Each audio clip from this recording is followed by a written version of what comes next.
I'm Mike Costello, and I'm here with Dr. Iris Freelander, and today we'd like to talk to you about healing our memories.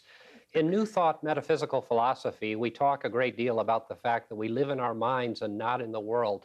By that, we mean that the way that our minds operate, the way that we deal with circumstances, situations, and challenges determine the quality of our lives. And our memories are so much a part of our mind and its operation, aren't they, Iris? Yes, indeed. And very often we hold on to old grudges and old things, and people say, I can forgive, but I'll never forget, and so forth, as if it's quite a merit there. But it isn't, because we need to forget the things that are unpleasant, and we need to forget anything that doesn't please us. And we can remember the ideas and learn from the experience, but to hold on to old memories is really a detriment to self.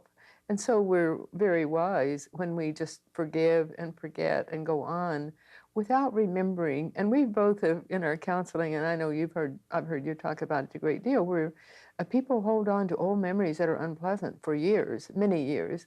And it's a very sad thing because each lifetime we should just do the best we can to forget those old hurts and the things that are not pleasing to us.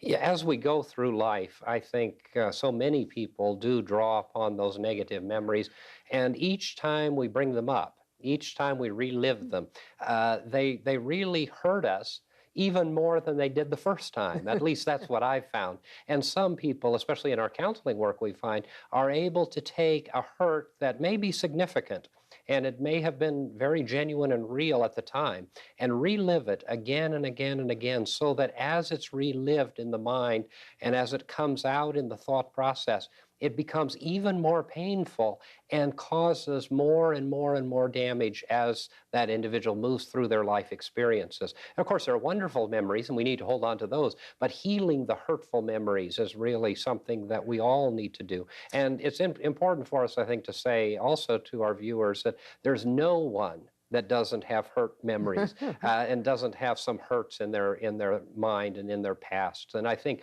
we all need to be aware of that fact, and we need to look at how it is that our minds operate and whether or not we're constantly pulling these negative thoughts and remembrances up from the past.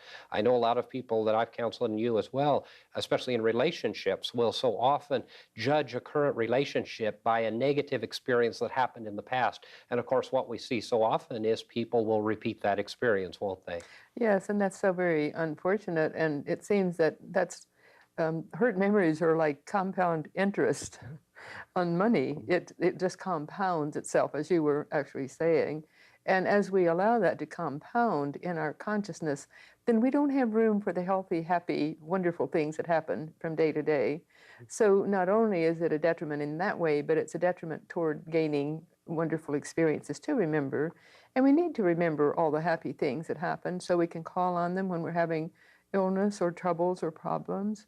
But we can forget those old memories, and the way we can forget them is to not blame the other person and to just realize that everything happens for a reason, and there's two sides to everything. And when we think of it in that way, then we're more forgiving, aren't we? Absolutely. And I think you just touched on something that we dare not let get away, and that is we need to give up blaming. And of course, as human beings, we feel that we must do that.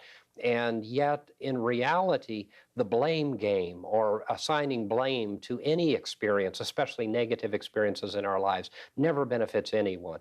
And it doesn't matter who was at fault. It doesn't matter who did it or started it or caused it. It is the beginning of the healing process comes about when we give up that blaming. Yes, of course, and very often there really isn't anyone to blame. It's just a misunderstanding or something thoughtlessly said or not really intending to hurt, but it does. And so we have to realize that too. And as we do, and also we shouldn't allow other people to take away our power, because that's what we're doing when we allow someone else to make us feel terribly bad so that it changes our attitude toward life. So we can keep our own power and just say, well, they don't know any better. And I remember a friend of mine years ago said something embarrassing to me in public. He pretended to be my husband and was grouching because there was no water fountains close by. We were on our way to the symphony, waiting in line. And so he said, where are the water fountains at? And I said, Arthur. So he repeated it once or twice, and he turned to the couple behind us, and said, "Isn't that something? My wife drags me off to these things, and it's such an uncivilized way to be." And so later I said, how could you do that? Because that really terribly embarrassed me. Actually, it didn't embarrass me. It made me laugh. So he said, "I don't know any better." And so if he wouldn't, and I thought that was a really good answer, although it was all in jest. But still, people don't know any better sometimes when they say things that hurt others and they don't even realize they're hurting. And if they do realize it, then it's to their own detriment, not the person. It shouldn't be the detriment of the person to whom they're addressing that bad, horrible statement. So we can when we look at life objectively with detachment, then our feelings don't get hurt that much. That's exactly right. And I think that for so many of us, we're so very sensitive, and so we allow ourselves to be hurt. And of course, that's another thing that we need to discuss, and that is that the only way that we can be hurt is if we allow ourselves to be hurt. Exactly. And that's very difficult for people to understand. But the reality is that anyone can say anything they want to Mike Costello or Iris Freelander, and it's up to Mike Costello or Iris Freelander how they take that which is said. And so if we are offended or if we're hurt, it is that power that we have given up within ourselves, giving up our own power and permitting ourselves to be hurt or injured. Now, there are a lot of instances where things do cut us very deeply, but if we remind ourselves of the fact that we have a choice, and we always have a choice in terms of whether we allow those things to harm us or not harm us, and whether we allow ourselves to simply look at them objectively, as you just said, as something that was said thoughtlessly or impersonally, or for some reason that we don't even understand. And of course, we always want to understand everything, but the fact is we can't understand everything, and we need to allow people to say what they want to say, but understand that if we have hurt feelings, that we have allowed our feelings to be hurt, and the choice is always ours. Yes, and when you said we shouldn't have hurt feelings because we don't know what people are meaning, sometimes they don't even know what they mean. People get so upset and obsessed with an idea that they really don't know what they're saying. Isn't that true? Absolutely. And so many people say thoughtless things, and they say things to us and to people around without any real meaning, except that it is a statement of their own hurt and their own anger and their own internal turmoil and difficulty, and that's where it comes from. Yeah. And we need to understand that when people attack other people verbally, I'm talking about now, that those words are coming from that person's point of hurt. And we need to understand that, and in many cases overlook it. Yes, and we might ask our listeners to just look inside themselves and see where they're harboring old hurts, if indeed they are, and not everyone does. But if they are, then to review why that might have come about, and then to review it with detachment, and then to release it and deliberately release it. And we can do those exercises, and they work. We can deliberately release whatever we wish to, and just put it out of our hearts and out of our thoughts, and forgive the person, and just say they don't know any better. And they don't when they do things like that. Absolutely. And this issue of forgiveness, so often we think requires us to go to someone and do something or write a letter or make a telephone call, but that's not necessary at all. It may be necessary, and it may be something that we choose to do, but forgiveness always is a personal matter and doesn't have to be expressed other than internally within our heart and our mind. Yes, and if we must, we can write it out on a piece of paper and burn the paper, or we can say we're turning it over to God and truly do that. And we can. Some of us need rituals in our lives, and if that's what we need, then do it. Absolutely. One of the great hurts that people have, I think, and hurt memories that we have, at least that we find in counseling and in the ministry as well when we talk to people, is childhood memories. And, we do need to touch on that, and we need to talk about the fact that we do need to overlook the failings of our parents. And the fact is that very, very few parents were trained to be parents, and circumstances and situations present themselves. And so our mothers and fathers do a lot of things that they ought not to have done, and they say a lot of things that they ought not to have said. But the reality is, and of course in psychotherapy today and sociology, a lot of time is spent delving into childhood experiences and understanding the implications of parenting. But I think for most of us, if we have negative memories of our childhood and negative memories of our parents, we need to really look at those with the understanding that our parents really didn't know what they were doing and didn't do it intentionally. Now, there are some instances where things are done intentionally, and there are some very serious matters that need some very serious clinical help. But for the most part, the kind of anger and the kind of hurt that many of us harbor about our childhood and our mothers or fathers are really hurts that we can heal ourselves just through the method that you just talked about, by going back to that which was said or done, by releasing it, forgiving them, and letting it go from our mind and our memory. Yes, and the person it hurts is the person who's doing the painful remembering, because the parents are off scot-free. So it's just holding back the growth, the spiritual growth and the social growth and the growth of the person who's remembering harsh things. And as you said so well, when we forgive our parents because they didn't know any better, and they don't know any better as a rule. And if they do know better and do cruel, horrible things, that's another thing. But we still have to forgive that too, that's just where that parent was. And also, I think the idea that many religions teach is that we choose the parents who need to give us what we need to give, and perhaps what they need to give us is that we will live with another family and not even live with our parents. But because very often people will say, well, why do those parents have to die, or why did they not able to take care of their child? Well, there are reasons, and so we choose our parents for what we want to accomplish for that given lifetime. And if we can remember that, then we can shoulder some of the responsibility ourselves. Absolutely, and that's an interesting concept, and one that I think we need to explore, because people do choose the families and do choose the circle of friends that they find themselves in more than we believe they do. And so we, in all of our life experiences, those things that are coming to us for the most part are bringing us the exact lessons that we need in our life experience. And so as we go through the process of families and relationships and co-workers and neighbors and friends, we're drawing to ourselves those people that we need to bring about the lessons that we need to understand. Yes, and that's so very essential. And also we need to concentrate on the happy memories, because we all have happy memories. Everyone has happy memories. And so as we concentrate on those memories that are more pleasant, then we accentuate them in our consciousness, and then there's not room for the painful ones. Absolutely. And when we come back from the break, we need to talk about consciousness, because that's an important part of what we're talking about.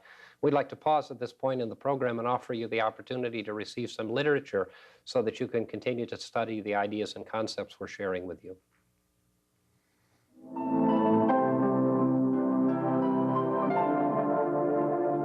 We would like to offer you the opportunity to receive one of these free booklets to further your understanding of the New Thought message of confident living. Each month we will feature a different booklet, which will be mailed to you free and postage paid. Simply address your request to Confident Living at P.O. Box 7726, Long Beach, California, 90807.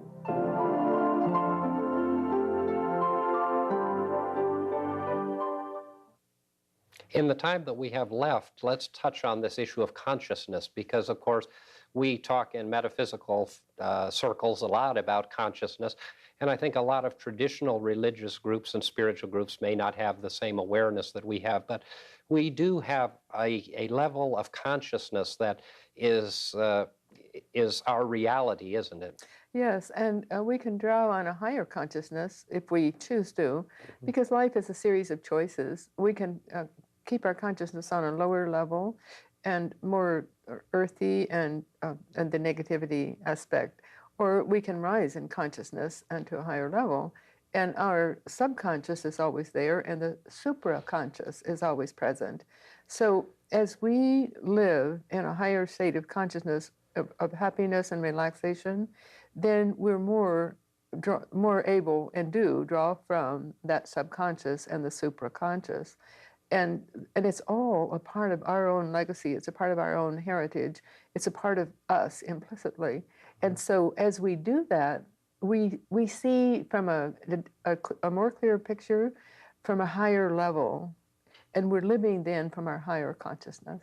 Absolutely. And I think it's important for us to understand that this is a spiritual reality that we embrace and that we teach in metaphysics and New Thought and in psychology and sociology as well, that there is the reality of the conscious mind, as you said, the subconscious mind and the supraconscious mind. And so those levels of consciousness determine the quality of our lives, and they have dynamics. And so many people will keep their consciousness in a negative way or in the hurtful points of life, so that they're seeing those things. The other issue is that our subconscious mind has the collectiveness of all of the experiences of our lives. And yet we believe in New Thought that we can change our subconscious mind, and we do that through affirmations, through meditation, and through prayer.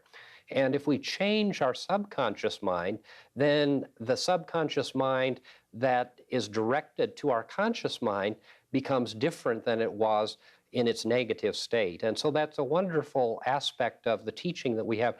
And it's important, too, to understand that we're not talking about anybody changing their religion or going to a different church. It has nothing to do with your faith tradition. It has to do with one's way of thinking. And so as we're able to recondition the subconscious mind, and as we're able to take the higher consciousness and connect our higher consciousness with divine mind, as we call it, we can actually connect our mind with the mind of God or the mind of the infinite, which will give us all of the guidance and direction that we need, can heal our subconscious mind and direct the conscious mind into right thought and right action. And that's really the key to everything that we teach, isn't it? Yes, that if we can have the higher consciousness directing the subconsciousness and our subconsciousness directing our conscious mind, then our lives become dynamic and we're able to heal those hurts, we're able to let go of negative memories, and we're able to deal with life in a positive and affirmative way. Yes, no, exactly. And I just read a book that we wouldn't think it would offer exactly what you just said, but the book is Many Wonderful Things by two people named Irene Specht and Donald Huffman. And it's a past life regression. And so they talked about 1/4 of the book is about various lives she lived, 4 lives. But then the other book, the rest of the book, probably 3/4 of the book, is devoted to life on the inner planes between lives. And they talked about the supraconscious and how they, if we live, as you just said, then we're functioning from the supraconsciousness. And that would be an unexpected place to find that information, wouldn't it? Absolutely. But functioning from that level gives us the guidance and direction that we need in every circumstance and situation, and also channels the absolute healing power that we need to come into our mental body. Yes, and we often discuss meditation and recommend meditation, and that's what happens in meditation. We're going to the higher level of our consciousness. When we meditate and when we just close off our conscious mind and go into the state of meditation, then we're truly functioning from the subconscious or the supraconscious. And so that's a special treat we can give ourselves. And the more we can adjust to that way of thinking and way of being in the meditative state, then the more calm and peaceful we are and serene. And so it pays great dividends in that way. And the more calm and serene we are, the more easily we can heal those hurt memories, and the more dynamically we can live our lives in the now, in the present moment. And we know that as we go through our lives, we're going to be faced with challenges and difficulties. And so we're not talking about the fact that life is going to be great and grand without any bumps or curves. The fact is that our lives are going to be filled with challenges. And what we talk about and what we teach is how we can deal with life in a practical way and use these principles to deal with the reality of daily living. And the reality of daily living is that we're going to get hurt, or we're going to have people saying things to us that are going to cause us potentially some pain. And so by understanding the dynamics of some of these principles, we can protect ourselves and we can build into ourselves the ability to be serene and to be peaceful. And then that, of course, and we don't have a lot of time left, but that, of course, translates into the physical body. And we can see people who are radiantly healthy, even into old age, because of the fact that their minds are clear and their serenity and their peace of mind and consciousness is clear and allows them to have a centering presence that brings health and healing to their bodies. Yes, and it pays much greater dividends than expensive facelifts. Not that I'm against facelifts if someone wants to have them, but they don't need them as much, truly. And also, people feel better overall. And they talk about walking and all the different things that we need to do to keep a healthy body. But I think to maintain a healthy body, it begins in our minds, and we are what we think. There was a Victor H. Lindlar years ago who wrote a book, "You Are What You Eat," and I've always thought he should have said, "You are what you think," because when we think happily, then our food digests better. We get more use from the food that we eat, and it just pays great dividends all the way around. But we have to remember the self-responsibility aspect. We are each responsible for our own happiness. We're each responsible for what happens in our lives, at least how we react to what happens in our lives. And when we assume that responsibility, we're far happier, because then we're not busy blaming people who can't do anything about it, because half the time they don't know what we're expecting anyway. Absolutely, and we don't give the power and the authority of our lives over to other people, and we assume responsibility for our own person and our own lives. And then the other thing that happens is people begin to see in us something that they admire, and then they want to use these same principles to transform their lives in a new and positive way. That's true. I've always thought we owe it, as we age, we owe it to other people to keep our equilibrium intact, because that's part of paying the dividend for having a long and healthy life. And I can speak for myself that I know that I'm far happier when I'm able to inspire others. I'm much happier, and well, everyone's happier when they're not thinking of those things. But when we just accept, we're all happier. When we just accept what's around us as, well, that's the way life is. That's their, and if it's something that someone's doing that of which we disapprove, then, well, that's their problem. But and it sounds so simple to say, and many people do live that way. But those of us who are not living that way need to adjust our thinking so that we do. Again, we're each responsible for our own good health and our own happiness. Right, and letting go of judgment and blame are really the two principal ways of healing hurt memories, aren't they? Letting go of judgment and blame, and then the creative force within that power is to center ourselves and spend time in meditation or in visualization. Yeah. Well, and loving too. If we love everyone and everything, and we see God within everyone and everything, and that might sound preachy, it might sound simplistic, but it truly isn't, because God is love. And as God expresses through every person, then love is expressed, or the opposite. And then we are closing the door on God. It's not that God isn't there for us, we're closing that door. So as we express love for every person, then we receive it back tenfold or more.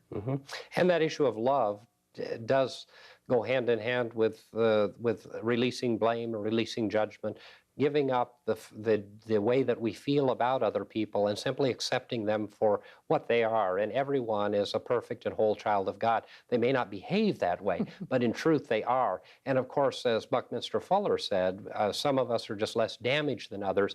And the reality is that many people are hurt and damaged in their life experiences. And so they lash out and they say and do things that don't make a great deal of sense. Yes. And I think in every religion on earth, that love aspect is important to each religion. And if we can all remember that a part of God is within everyone, every human being, and because that part of God is there, then we honor that person as a co-creator with Creator God, because everyone is. And when we look at it like that, it's a very momentous thought, isn't it? This issue of being a co-creator with God may be a brand new idea and concept to some people, but it's really fundamental to what we believe, isn't it? Yes. That we have the creative force and power that has been given to us by the Creator, and that we do, in fact, create our life based upon our own need and the needs of others, and that we are far more participatory in life than we believe. And so many people believe that life just happens and that circumstances just take place, and we don't believe that at all, do we? No, not at all. And also, we also do remember that God gave mankind free will, and because every human being has that God-given right then we know that we have to honor what everyone does, and that God gave. If He gave us free will, He's going to honor that free will 100%. So people say, very often I've heard people say, why would God let this happen?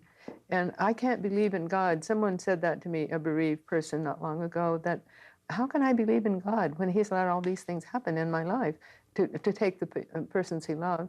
So, and that is so short-sighted, and when people are grieving, they might say things that they wouldn't otherwise say. But if we can just remember the fact that God gave mankind free will, God is love, then if we can remember those things, then it helps us a great deal to heal our hurt memories, because we realize that the other person who's hurt us is just not allowing God to come through. And if we hit out at them in a hateful way, then it would make them less apt to open up and feel their own goodness within. Where if we accept, well, I forgive you, and I know, whatever it is we need to say or not say to show that we forgive, then we're allowing that other person to express God's love more fully. Right. In our minds, we need to simply, as we say so often, bless and release them. And that doesn't mean that we need to say that to them. No. But we need to bless and release people to their own life and their life experience, whatever that may be. But our responsibility is to release them, to forgive them, not to blame them, and not to allow them to hurt us. And when they do hurt us, to overlook that as something that isn't going to harm us, because we're not going to allow it to, and allow them to live their life as they choose to live their lives. Yes, because memories then wouldn't stay with us. And we know that love and hate are the two things that we carry from this life into the next. And so if it's better for ourselves as well as for the other person to forgive and to not hate, but to love. But to love and surround ourselves with love. And that is a wonderful topic upon which to end this healing of memories. And we hope that the information that we've shared with you has been useful, and we look forward to seeing you next time. Mike and Iris would like to extend a cordial invitation for you to join them this Sunday morning at 11 a.m. for our weekly celebration service at the beautiful Seaport Marina Hotel at the corner of Pacific Coast Highway and 2nd Street, adjacent to the Marina Pacifica and Marketplace shopping centers. There will be a guided meditation, prayers, spirited music, and a dynamic, life-changing New Thought message. Please join us this Sunday. You will be warmly welcomed into the company of like-minded, positive, and uplifting people. And remember, whatever your dream, whatever your vision, you can attain it through confident living.